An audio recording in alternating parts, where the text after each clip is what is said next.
Hey there, it's JT, the Fire Pit guy, and I'm starting a brand new Fire Pit series. It's a friend of mine, his name is Yuri, and he is from Finland. So we're calling it Yuri, the Finnish Fire Pit.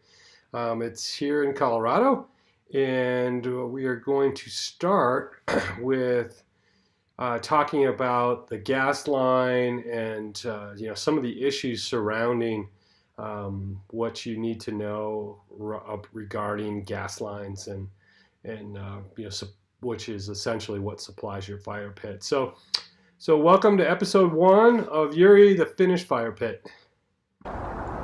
So here's the Yuri project fire pit, and it's essentially going to be off that back door, patio door there, and they're going to run pavers, a nice big round patio paver there, and the fire pit's going to sit right in the middle, and they're going to have some kind of wood deck that's going to come off of this cement patio here from the back of their house and step down to that patio down at the bottom there.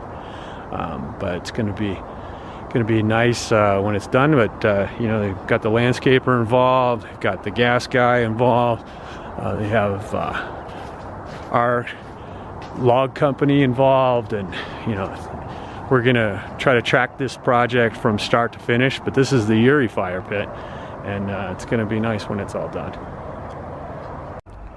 So we're on the Yuri project today and met with the gas guy, and he gave me lots of tidbits of information. Didn't want to come on camera for liability reasons, but that's okay.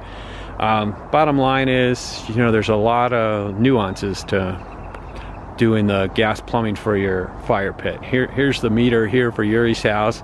You can see there's a long run here that goes into the house. That's for a new gas range that they put in the kitchen. And that's all new work, but basically, the gas comes into this meter, and you can actually see where it tees off and goes into the house down here at the bottom, and that's where it goes to the furnace and the hot water heater and any other gas appliances that they might have in the house.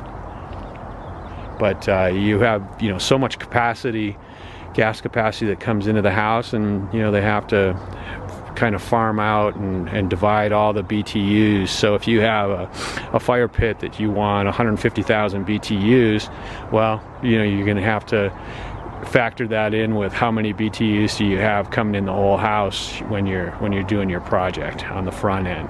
The front end is always one of the most important parts, and you have to make sure that you got enough gas, and you don't want to get to the part where you've designed and spec'd and priced out a new fire pit and find out you don't have enough gas, or the line is going to be too far to run, and you're going to end up with a bunch of wimpy flames at the end. So make sure you talk to a gas contractor on the front end and work out all those issues. Here's a document that I got from the gas guy, and essentially what this document says is that the longer you're running the gas line, to get an equivalent amount of BTUs, you're either going to need a larger gas line, or you're going to get less BTUs out of it. So this document puts numbers to those figures. So if you want 150 to 175,000 BTUs, you kind of know what size gas line you're going to need to run from your gas source. So now we're going to go over to the other side of the house, and you'll see where the gas line is going to run from. So you can see down here in the corner, right down there, there's a capped off gas line, and basically that's what they're going to use for the fire pit. It used to go into the house. You can see a little hole there in the corner, and that went to a fireplace, gas fireplace in there that they converted to a wood-burning fireplace many years ago. But rather than run a line all the way around the house, they're going to tap into that gas line and run that all around here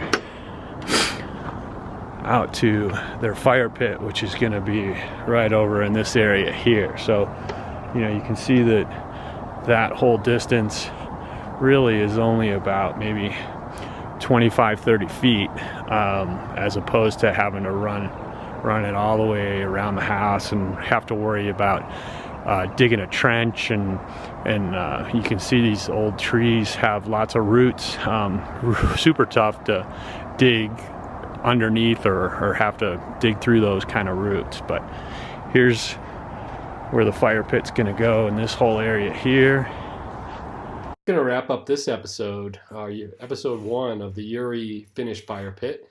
Next time we're going to get into more of the trench digging and the patio preparation, as well as the fire pit, kind of marking that whole thing off and getting the gas line run to the fire pit.